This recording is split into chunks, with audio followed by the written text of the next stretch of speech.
and buy now, pay later companies are convenient ways to purchase things. But is one better than the other?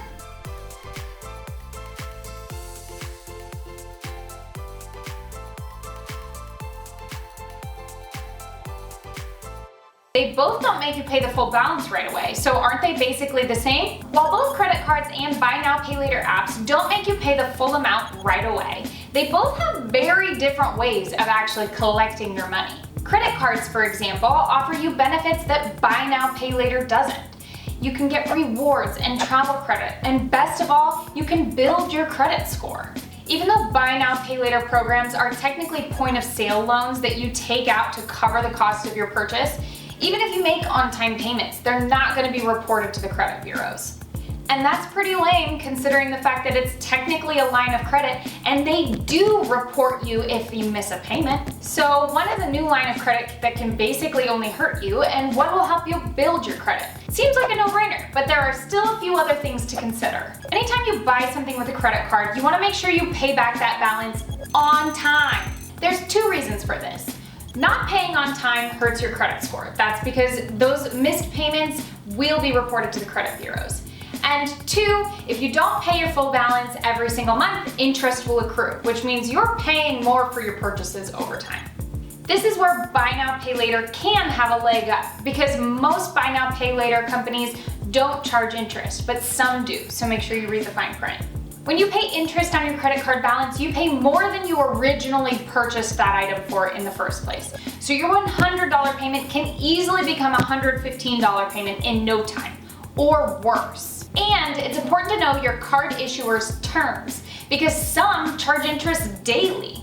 The good news is that it's really easy to avoid interest. All you have to do is pay off your credit card balance every single month, or at least before the grace period. If you're not sure what your grace period is, just contact your card issuer, but it's usually around 21 days. That said, if you go into a new billing cycle with a balance, they might not even have a grace period. So, like I said, make sure to check your terms. If you made a large purchase you can't pay off all at once, don't sweat it. That is the purpose of credit cards if you need them. But don't let it just sit there. Make sure you make as much of a payment as you can every month until it's completely paid off. If you don't, that's how debt starts building. The best way to avoid debt with credit cards is to just set a limit for what you know you can pay off every single month.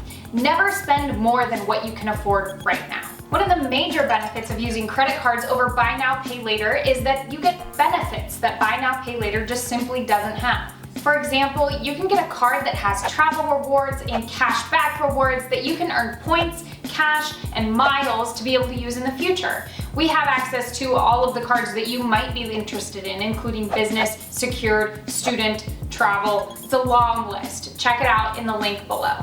As with any loan and with credit cards, it's important to know what the terms you're signing up for really mean. Most buy now, pay later apps boast a 0% interest charge. That's dependent on usually the term. If you extend the term for a significant amount of time, they usually start charging interest, and that will be charged over the course of the loan. Plus, late payments result in fees and interest charges that you weren't expecting, so just make sure you don't miss those payments.